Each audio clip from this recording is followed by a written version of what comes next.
Accueillir. À cette vidéo récapitulative de l'exégèse de Colossiens 1:2.9-11a. Cette vidéo traite de la troisième péricope du texte grec des Colossiens. Cette vidéo résume l'interprétation historique du texte grec et fait partie de l'étude de Colossiens 1:2.9-11a. Ces documents sont disponibles en ligne sur cranfortville.com dans la série Biblical Insights Commentary. Cliquez pour accéder au volume 15 de la série de commentaires révisés du BIC. Afin de reconstruire l'histoire de ce texte, plusieurs aspects d'analyse doivent être complétés. Ceux-ci sont regroupés autour des aspects historiques et littéraires du texte. Ces méthodes d'interprétation sont décrites dans les lignes directrices pour l'exégèse d'un texte du Nouveau Testament grec, disponible dans Study Aids for New Testament Studies sur cranfortville.com. La méthode à suivre en schéma de présentation. 1.0, historique, 1.1, aspect externe, 1.1.1, aspect compositionnel, 1.1.2, aspect transcriptionnel, 1.2, aspect interne, 1.2.1, personne, 1.2.2, emplacement, 1.2.3, foi, 1.2.4, événement, 2.0, littérature, 2.1, externe, forme littéraire, 2.1.1, identifier les formes littéraires, 2.1.2, analyser le rôle des formes littéraires, 2.2, interne, structure littéraire, 2.2.1, développer une compréhension du libellé. 2.2.2, évaluer la conception littéraire du texte. Mais nous devons d'abord examiner le texte grec original que nous analysons. De plus, il est bon d'entendre le son de ce texte grec original tel qu'il est lu à haute voix. Diatuta kai hemes, apheis hemera se kusamen, u pauamatha hyper humon prasuchamenoi, kai aitumenoi, hina plerotheta te nepignosin tu thelematas autu, impasse sophia kai sunese pneumatike, peripatesai axios tu Kyriou es pasan araskean, in panti ergo agatho, carpa foruntes kai axanamenoi, te epignose tu teu, in passe duname dunamumenoi, katata kratos tes doxes autu, es pasan hypomanein, kai macrothumian. Mais nous devons d'abord examiner le texte grec original que nous analysons. De plus, il est bon d'entendre le son de ce texte grec original tel qu'il est lu à haute voix. 9. C'est pourquoi, depuis le jour où nous l'avons entendu, nous n'avons cessé de prier et de demander pour vous tous, afin que vous soyez remplis de la connaissance de sa volonté en toute sagesse et intelligence spirituelle. 10. Afin que vous marchiez dignement, Seigneur, dans tout bon plaisir, toute bonne action qui porte du fruit et grandit dans la connaissance de Dieu. 11. En pleine puissance étant habilité selon la force de sa puissance pour une endurance et une longanimité complète. Cette étude s'appuiera sur le fondement des deux péricopes précédentes dans Colossiens 1:2.1, 2 et 1:2.3, 8. Dans ces études, nous avons conclu que ce document se présente sous la forme d'une lettre grecque ancienne. La structure correspond largement aux autres lettres du Nouveau Testament, traditionnellement attribuées à l'apôtre Paul. Cette lettre fut dictée à Timothée, en tant que secrétaire de rédaction, pendant que les Romains détenaient Paul à Césarée, 57-60 après J.C. La motivation pour écrire cette lettre est venue du rapport d'Épaphras que Paul a reçu en prison. Ce serviteur du Christ avait prêché l'évangile apostolique aux habitants de la vallée du Lycus, à l'est de la province romaine d'Asie. Le but de la lettre était de confirmer la validité de ce message en fournissant plus de détails à son sujet. Paul espérait que les Colossiens resteraient fidèles à cet évangile et ne seraient pas influencés par le message alternatif diffusé par les faux enseignants à l'œuvre à Colosse. Examinons maintenant de plus près les différents aspects d'interprétation qui nous permettront de développer une compréhension historique de ce passage de 1:2.9-11a. Cela constituera notre compréhension d'alors du texte. Cela nous fournit une base solide pour développer d'éventuelles applications immédiates du texte dans notre monde. Nous examinerons ces applications dans la deuxième partie, exposition du texte, qui fait suite à cette étude. 1.0, historique. Les aspects historiques tournent autour des aspects externes et des aspects internes. Les aspects externes portent alors à la fois sur la création du document, aspect compositionnel, et sur la préservation du document dans les siècles suivants, aspect transcriptionnel. c'est l'histoire du texte lui-même en tant que document. Les aspects internes se concentrent sur l'histoire dans le texte. Pour déterminer cette histoire, 4 perspectives sont examinées. Ce sont les personnes, les lieux, les époques et les événements qui sont évoqués dans le texte. Cela fournit les données factuelles de base pour une compréhension historique du texte. L'un des défis actuels est celui de travailler avec 2 compréhensions très différentes de l'histoire. La vision antique prédominante de l'histoire était verticale. Autrement dit, l'histoire racontait la façon dont les dieux traitaient les gens sur Terre. Leur interaction les uns avec les autres est devenue la base de la compréhension du divin. Depuis la Renaissance, la culture occidentale envisage l'histoire principalement dans une perspective horizontale. Autrement dit, l'histoire est l'histoire des interactions humaines les unes avec les autres. En réalité, la perspective divine n'appartient pas à l'histoire, mais à la théologie ou à la religion. Pour mener une exégèse biblique d'un texte scripturaire, il faut réunir ces 2 approches de l'histoire dans une vision modifiée de l'histoire. La nature scripturaire sacrée du texte ancien rend cela nécessaire pour une compréhension correcte du texte scripturaire. Diverses approches à ce sujet peuvent être trouvées dans les commentaires et les articles de revue. Mon approche dans le projet de commentaire du BIC s'efforce de trouver un mariage viable entre ces 2 approches de l'histoire. Le christianisme est une religion fondée sur l'histoire, contrairement à la plupart des autres religions du monde ancien ou moderne. Conscients de notre point de départ religieux, nous examinons la relation entre l'histoire et le texte considéré. 1.1 Aspect externe. Nous examinons ici de près l'histoire du texte. C'est-à-dire comment il a été créé et dans quelle mesure il a été préservé. À ce stade, nous nous appuyons sur les perspectives développées précédemment dans les 2 premières études de cet article. Au cours du 1er siècle chrétien, la lettre ancienne était le principal moyen de communication en dehors des rencontres personnelles. La lettre fonctionnait en grande partie comme la voix faisant autorité de l'expéditeur, qui ne pouvait pas être physiquement présent pour parler au destinataire de la lettre. Si l'expéditeur de la lettre s'identifiait dans la prescription non seulement par son nom mais aussi par son titre, ce titre constituait la base des exigences adressées à l'expéditeur. Ainsi, plus nous en apprendrons sur l'expéditeur de la lettre, meilleure sera notre compréhension. Et cela s'applique également au X destinataire S de la lettre. 1.1.1 Aspect compositionnel. Outre les conclusions des 2 premières études sur la création de cette lettre, permettez-moi de fournir quelques détails supplémentaires sur les circonstances qui ont accompagné la création de cette lettre. Lorsque les groupes chrétiens de la vallée de Lyco apprirent que l'apôtre Paul avait été arrêté à Jérusalem et qu'il était désormais détenu par les Romains à Césarée, ils décidèrent d'envoyer Épaphras, et probablement d'autres, à Césarée pour lui apporter soutien et assurance de leur amour pour lui. Après qu'Épaphras eut accompli le voyage relativement court de Colosse à Césarée en 3 semaines, il arriva à Césarée. Cela s'est probablement produit pendant la première des 2 années que Paul a passé à Césarée. Les croyants locaux ont aidé Épaphras à obtenir la permission de voir Paul en prison au palais du gouverneur. Quelle rencontre cela a dû être! Épaphras a expliqué comment Dieu avait béni la prédication de l'évangile apostolique, qu'il avait appris de Paul des années auparavant, lorsque celui-ci était à Éphèse. Des groupes prospères de chrétiens s'étaient formés dans les 3 villes de la vallée, Hiérapolis, Laodicée et Colosse. Peu de temps après l'arrivée d'Épaphras à Césarée, Paul apprit également la situation du christianisme à Éphèse. De plus, la situation d'Onésime, l'esclave en fuite qui a connu le Christ sous la direction de Paul, s'est également développée à tel point qu'il a dû être rendu à Colosse et à son propriétaire Philémon. Il a donc été décidé de créer 3 lettres distinctes à envoyer ensemble en Asie. La lettre aux Éphésiens était censée être la lettre d'accompagnement destinée à fournir une compréhension de base des 2 autres lettres aux Colossiens et à Philémon. Timothée a servi comme secrétaire de rédaction puis comme chef du groupe que Paul a envoyé pour apporter ses lettres en Asie, où toutes les 3 ont été lues ensemble dans les groupes assemblés dans la province d'Asie. Épaphras aurait dû faire partie de ce groupe retournant en Asie, mais comme le mentionne Philémon 23, il avait été arrêté par les Romains au moment de la rédaction de cette lettre. De plus, une 4e lettre a également été incluse dans ce groupe, Confercol. 4h16. Cette lettre aux Laodicéens n'a pas survécu avec les autres et est devenue l'une des lettres dites perdues de Paul.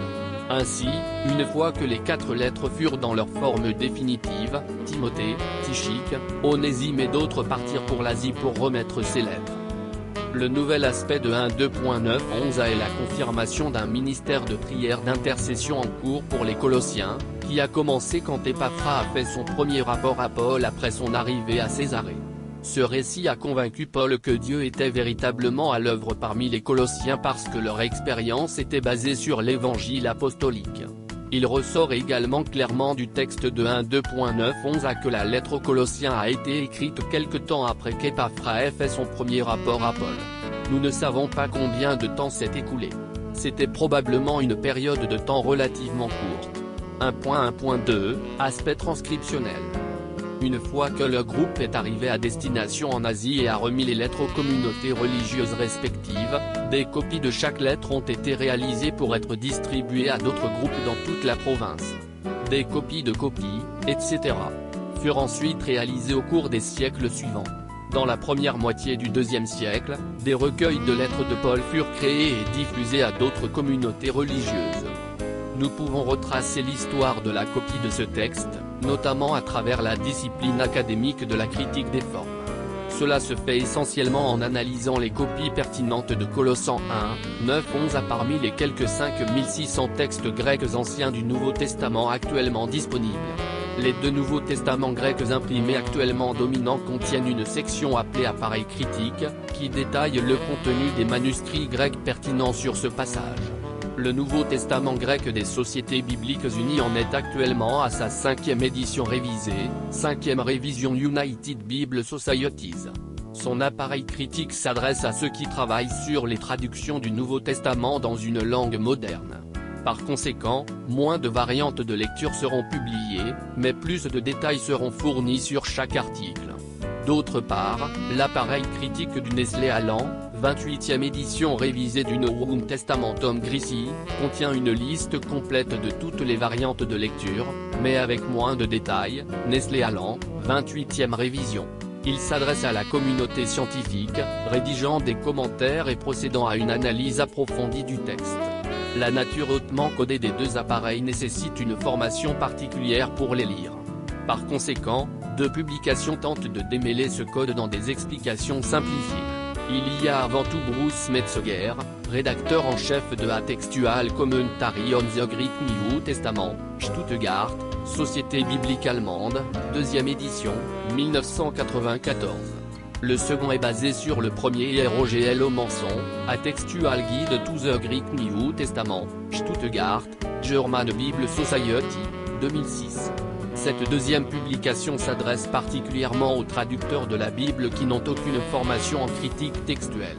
Certaines séries de commentaires, par exemple la série Word Biblical Commentary, traitent également des lectures divergentes qui apparaissent dans les péricopes de textes individuels. Nous nous appuierons largement sur ces 2 commentaires textuels pour évaluer les lectures divergentes. Ils proposent des explications très simplifiées sur certains matériaux très techniques. Notez que l'UBS 5e édition révisée ne répertorie pas les variantes textuelles pour 1:2.9-11. Cependant, un problème de segmentation est répertorié. Parce que le manuscrit original de cette lettre ne contenait ni signe de ponctuation ni espacement entre les mots, les éditeurs modernes de textes grecs imprimés incluent de telles insertions. Habituellement, il n'y a aucun problème à le faire correctement. Mais la question ici est de savoir si la phrase prépositionnelle, metakaras, avec joie, modifie le participe précédent, d'un amumnois, étant habilité. Ou le participe suivant, euchariston, rendre grâce. Une analyse de plusieurs textes grecs imprimés et de traductions modernes montre des opinions largement partagées quant à savoir si un point doit ou non être inséré après, macrotumian, longue souffrance. Son utilisation dans Philippines. 1:2.4, Metakarastan 10.1.1, mentionnant avec joie dans mes requêtes, privilégie la 2e option. Cela est dû au fait que la phrase prépositionnelle précède le participe. À cette évidence s'ajoute sa proximité avec le 2e participe. C'est pourquoi nous utiliserons l'expression prépositionnelle, metakaras, pour traiter en relation avec, eucharistunt. Cet appareil critique ne mentionne également ce problème que dans l'édition Nestlé Aland, 28th Revision. Avec cette analyse, nous avons établi le texte dans le sens de confirmer la formulation exacte de ce passage dans le grec koine original. C'est ce texte que l'on peut désormais interpréter avec la certitude qu'il reflète fidèlement la formulation initialement rédigée. 1.2 Aspect interne. Contrairement aux aspects externes, qui examinent l'histoire du texte, les aspects internes examinent les marqueurs historiques liés à l'histoire dans le texte et ancrés dans le texte lui-même. Bien entendu, les deux perspectives se chevauchent parfois. Et Colossens 2.9-11a en est un exemple. Mais les deux angles sont si différents qu'ils méritent un traitement séparé.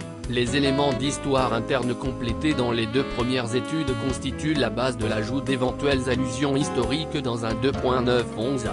Dans le Prescriptio, Paul et Timothée sont identifiés comme les expéditeurs de la lettre. La lettre a été envoyée à la communauté chrétienne de Colosse. Dès que Paul apprit la situation à Colosse grâce au rapport d'Épaphras, il commença à remercier Dieu pour les Colossiens. Nous apprenons cela dans Proème 1.2.3-8. Nous apprenons maintenant dans l'intercession de 1.2.9-11a, que l'intercession constante de Paul et Timothée pour les Colossiens a commencé en même temps que les prières d'action de grâce. Explorons cela plus en détail. 1.2.1 Personne. Aucun individu ou groupe n'est mentionné nommément dans ce texte. Mais le pronom personnel, amé, nous, est dans une position accentuée vers le début de la phrase et, en le spécifiant, ajoute intrinsèquement de l'emphase. Cela fait référence à Paul et Timothée, mentionnés dans le premier verset. L'effet qui en résulte est très difficile à exprimer dans un langage moderne, mais il ressemble à ceci: personnellement, nous ne nous arrêtons pas. De plus, un autre pronom personnel, humon, vous, apparaît au pluriel et remonte à la référence plurielle aux frères colossiens dans le deuxième verset. Enfin, le pronom personnel, autou, son, fait référence à théou, Dieu, dans le premier verset. Et puis, théou, de Dieu, est directement mentionné au verset 10. La structure de base de la prière d'intercession implique trois personnes ou groupes, celui qui prie, le Dieu à qui l'on prie et la personne ou le groupe pour lequel on prie. Tous les trois sont mentionnés dans cette prière en 1.2.9 et 20. 1.2.2, Hort. In dieser Passage werden keine geographischen Namen roi. Aber implisi orderor, en sich dies Worte als die Briefe befanden, dor, wo Paulus zum Zeitpunkt der Abfassung des Briefe gefangen war. In der ersten Studie identifizierten wir die Hochstuarchen als Caesarea in der romisken Provinz Juda an der ostlichen Mittelmeerküste. 1.2.3, fois. Les marques temporelles de ce passage font surface au présent et dans les expressions verbales aoristes en grec one. Le verbe au présent, poometa, met l'accent sur le mouvement continu du temps. Les trois participes présents grecs, prosekomnoa, prier, et tumnoa, demander, et, d'un amumnoa, être habilité, mettent également l'accent sur l'action continue. La même période de temps est enregistrée dans le verbe aoriste du subjonctif, klarotate, afin que vous soyez rassasiés. Le même usage particulier du temps aoriste se retrouve à l'infinitif, peripatase, marcher. Cet usage est appelé la fonction culminative du temps aoriste. Il capture toute la période et la considère comme un seul événement. Mais l'usage le plus normal de l'aoriste pour désigner un simple événement passé, la fonction constative, se trouve dans le verbe, akusamen, nous avons entendu. Il marque le point de départ de la période indiquée dans le passage. Cette période s'étend au moins jusqu'au moment où la lettre a été écrite et au-delà dans le futur. 1.2.4 Événement. Le seul événement mentionné dans ce texte apparaît dans la proposition subordonnée relative, Afa Amra Akusamen, depuis le jour où nous avons entendu. Il est répété: nous avons entendu parler de votre foi en Jésus-Christ et de votre amour au verset 4. C'est la simple fonction constative du verbe aoriste, akusamen, nous avons entendu, et du participe aoriste, accusante, ayant entendu. Cela marque un moment antérieur au cours duquel on a entendu quelque chose pour la première fois. Cet événement est défini par le participe aoriste, dalosa à main, qui nous a été montré au verset 8. Épaphras a parlé des Colossiens à Paul lorsqu'il est arrivé à Césarée pour visiter le apôtre. Sur la base de ce rapport, Paul et Timothée ont été motivés à commencer un ministère de prière d'intercession en faveur des Colossiens. Et c'était un modèle de prière sérieux et continu pour les Colossiens qui se poursuivait régulièrement au moment où la lettre fut écrite. De plus, le temps montre clairement que ce ministère de prière était d'une durée indéterminée et sans limite de temps. L'action de grâce et l'intercession de Paul et Timothée pour les Colossiens sont mises en évidence dans les versets 3 à 11. 2.0, littéraire. Examinons maintenant de près les aspects littéraires de ce passage. Cela complète les aspects historiques. Concernant les aspects externes, nous comparerons les formes et modèles littéraires reconnus dans Colossiens 1:2.9-11 avec des formes similaires ailleurs dans les lettres de Paul et dans le corpus plus large de la littérature grecque et latine ancienne. Avec les aspects internes, nous examinerons chaque mot grec ainsi que la façon dont il est organisé grammaticalement. Le résultat final sera une quantité accrue de données afin de développer une image historique détaillée de cette lettre. 2.1, externe, forme littéraire. Ayant déjà établi que ce document est une lettre grecque ancienne, nous nous attendrions à voir certaines, sinon la totalité, des sous-formes de ces lettres anciennes, prescriptio, prime, épistolaire et conclusio.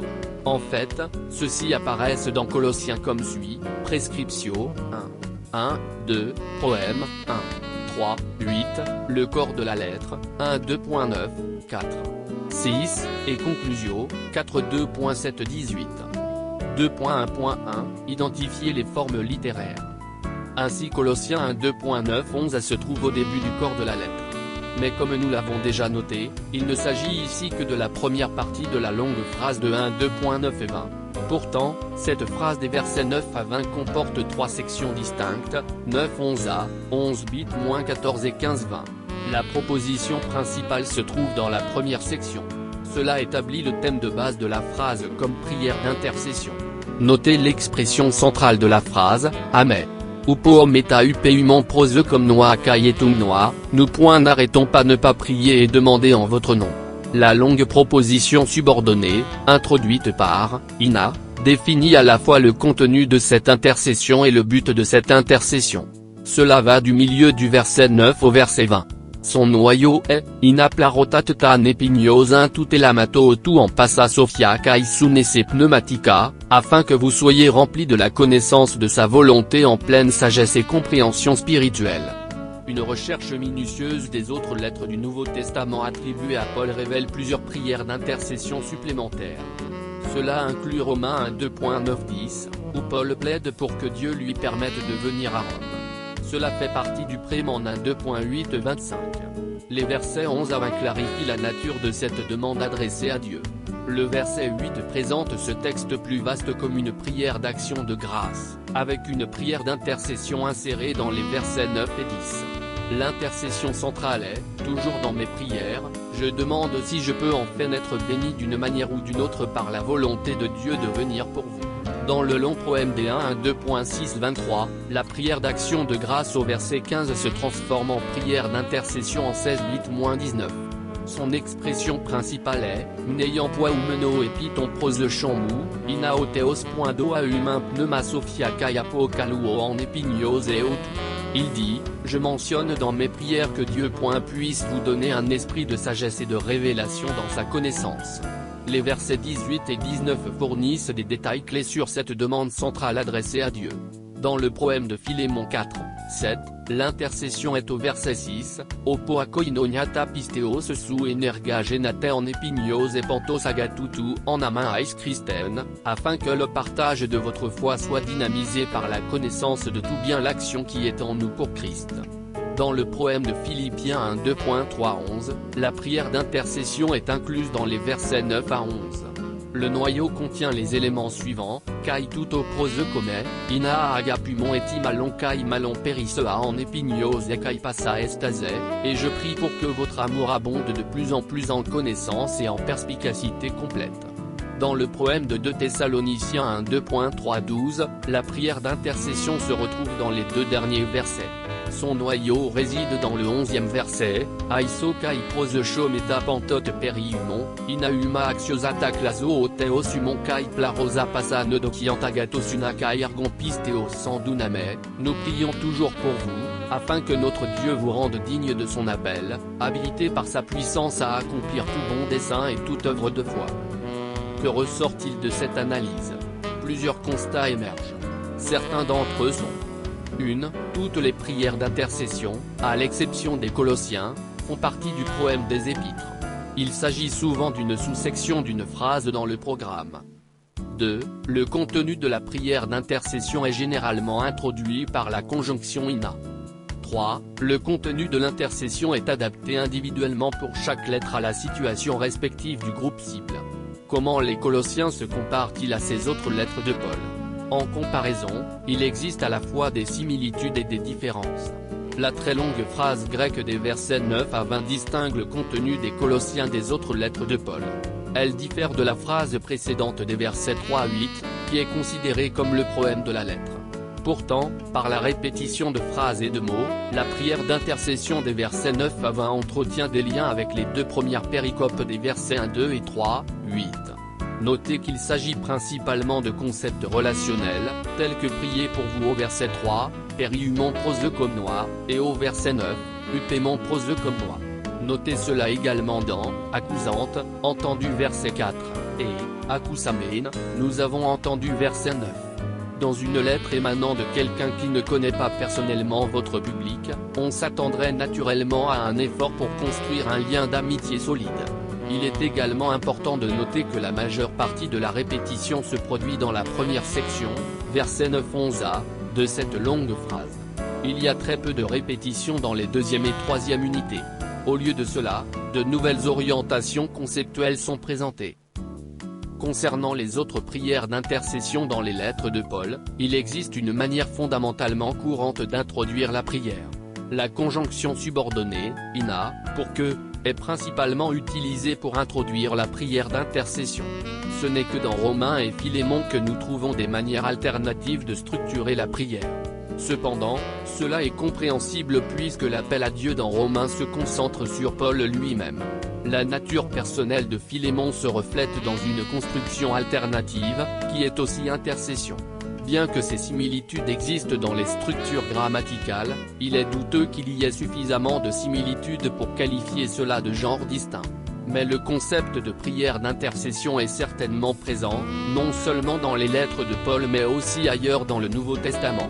L'idée de base est enracinée dans la demande de prière contenue dans la salutation, verset 2, Cari humain kaiarana apoteu patroamon, la grâce et la paix de Dieu notre Père soient avec vous.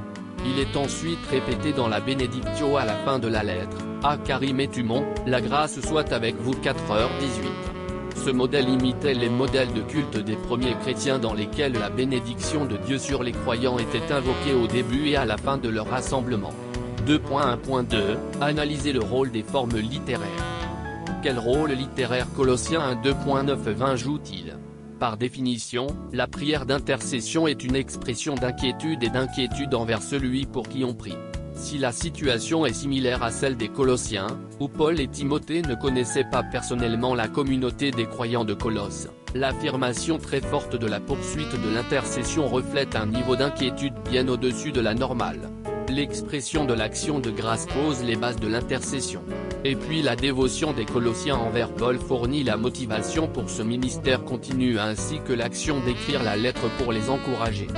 Une grande partie de la fonction littéraire de cette prière d'intercession est d'affirmer le souci de Paul et Timothée pour les Colossiens et de jeter les bases de l'évangile apostolique, qui est largement développé dans le corps de la lettre. Les concepts de Dieu le Père et de Jésus-Christ comme Sauveur sont développés plus en détail. De plus, tout au long de la lettre, l'affirmation de Paul concernant le message apostolique de l'Évangile est développée soit en opposition directe avec celle des faux enseignants de Colosse, soit en allusion indirecte à certains aspects de ce faux enseignement. Son intercession dans 2.9 et 20 pour que Dieu remplisse les Colossiens de la connaissance de la volonté divine signale son espoir qu'ils accepteront pleinement l'Évangile apostolique comme le seul chemin vers le salut. 2.2, interne, structure littéraire. Concentrons-nous maintenant sur les mots individuels du texte. L'analyse de chaque mot permet de se faire une idée de la façon dont les mots sont disposés pour exprimer les idées trouvées dans le texte. On peut alors saisir le flux des idées dans le passage. Ceci est représenté visuellement à l'aide d'un schéma fonctionnel du texte.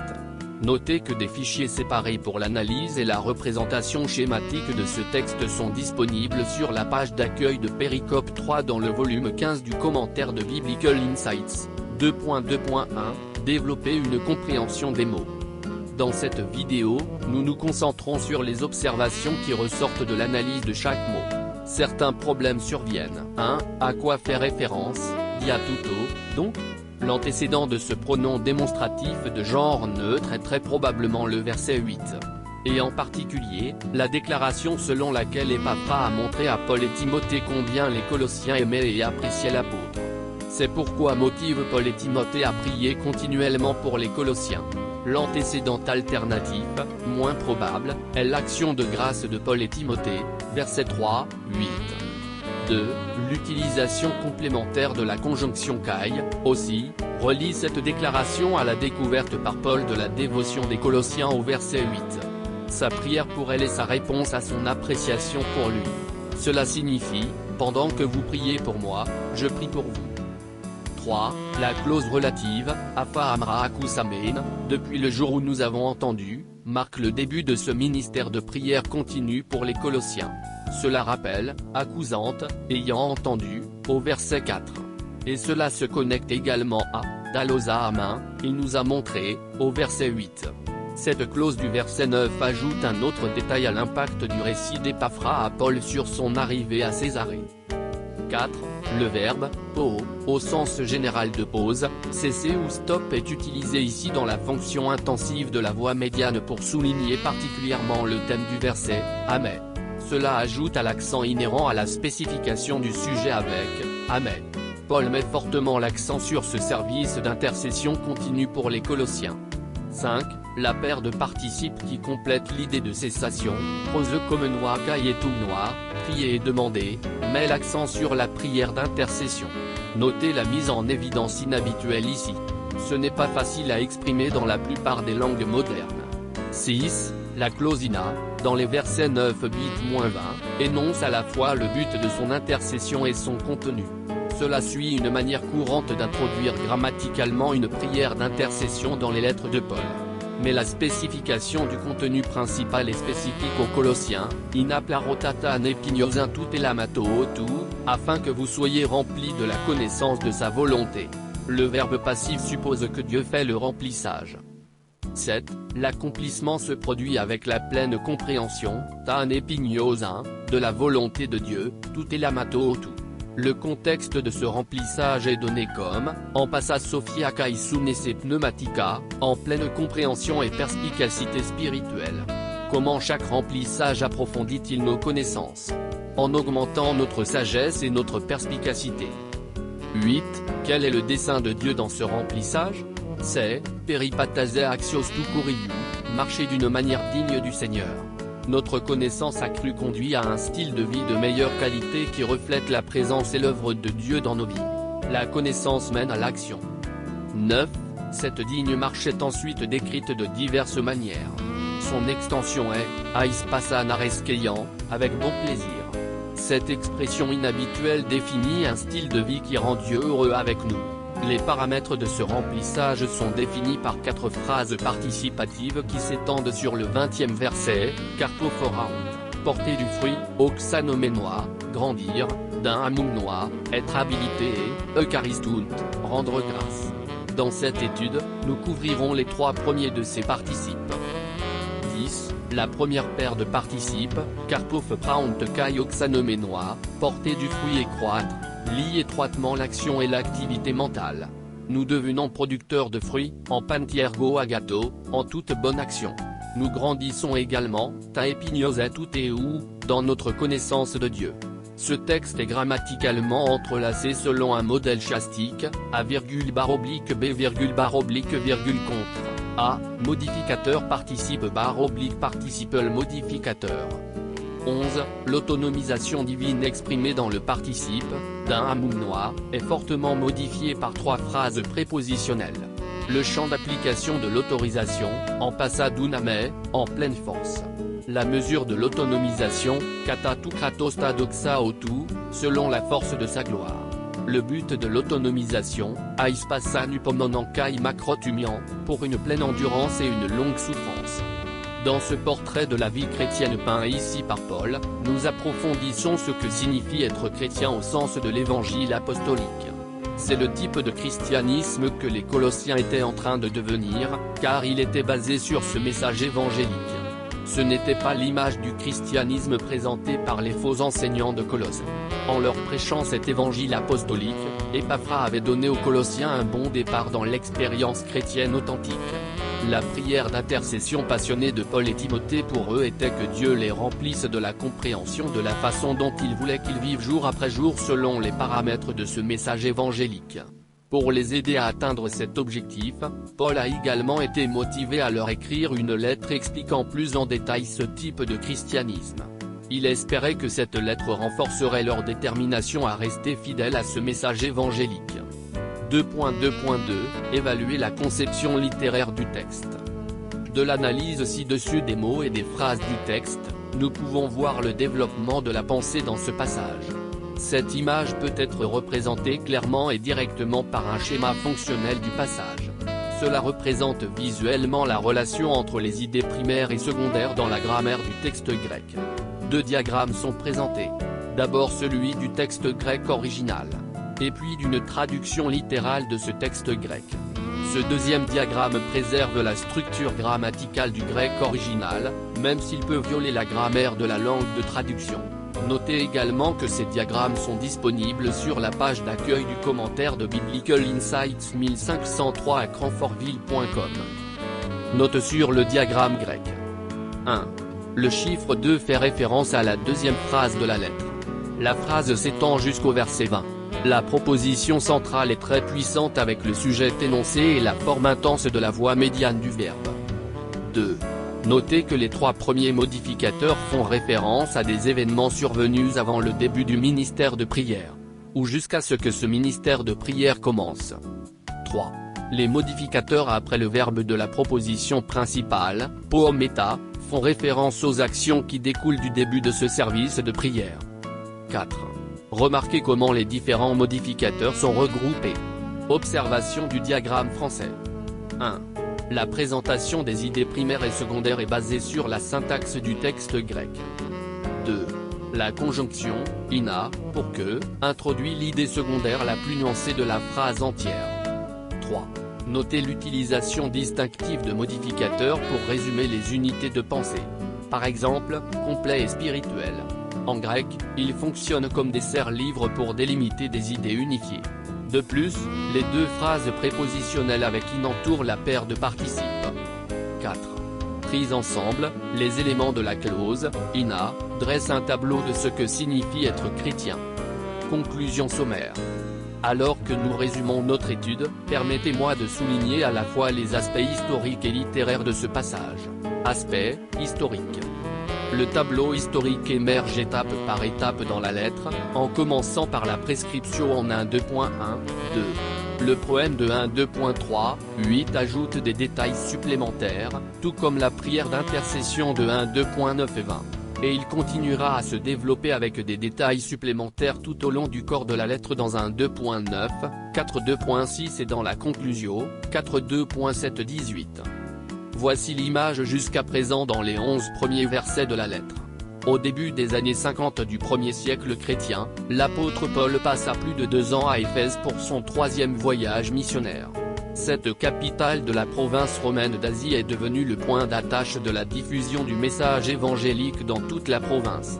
Pendant cette période, Épaphras, fils natif de Colosse, fut influencé par l'évangile apostolique prêché par l'apôtre Paul. Il se convertit au christianisme et rentra chez lui dans la vallée de Lycus, à l'est de la province, à environ 100 miles à l'est d'Éphèse.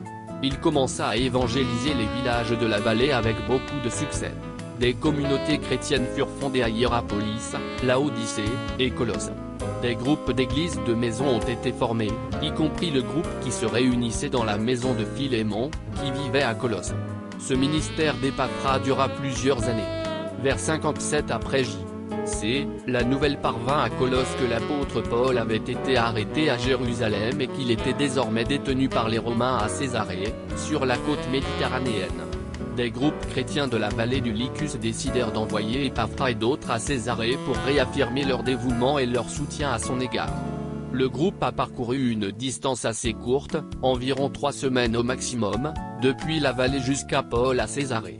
Avec l'aide des chrétiens locaux, Épaphras obtint la permission de rendre visite à Paul en prison au palais du gouverneur de Césarée.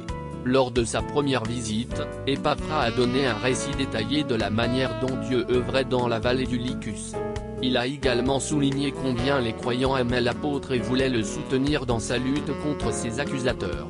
Épaphras serait à la disposition de Paul pour tout ce dont il aurait besoin. Peu de temps après cette première visite, la décision fut prise d'écrire une lettre à l'église de Colosse.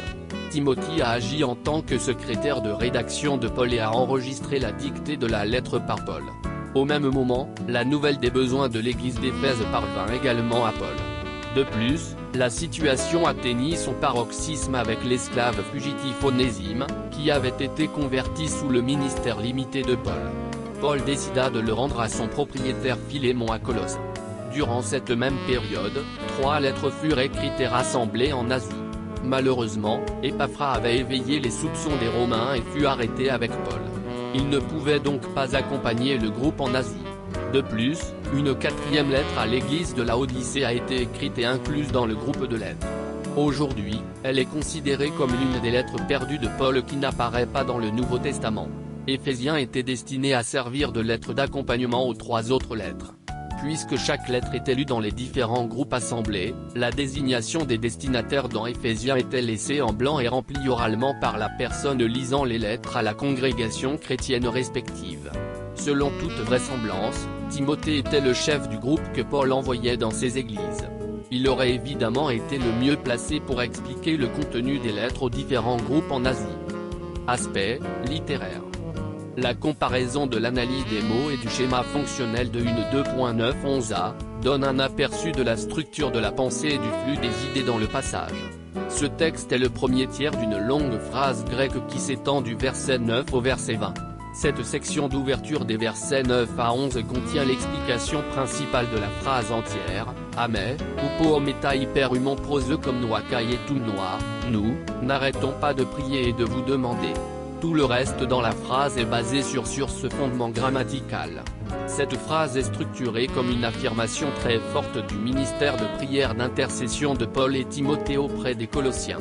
Elle a commencé avec l'audition du rapport d'Épaphras à Paul, Apha Amra Akusamena, et le ministère de prière était, en partie, une réponse à leur dévotion envers lui Kappa Alpha.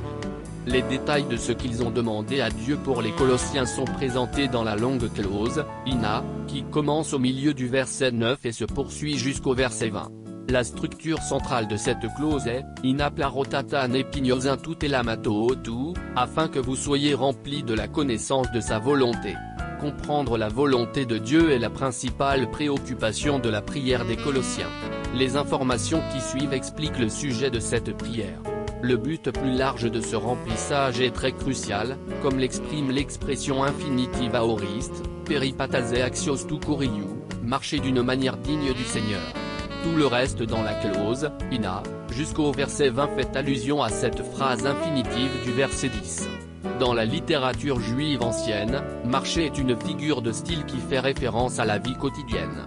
L'élaboration de cette promenade se présente sous 2 angles. Premièrement, la dimension verticale est, ais passa nareskeyan, dans le plein plaisir de Dieu.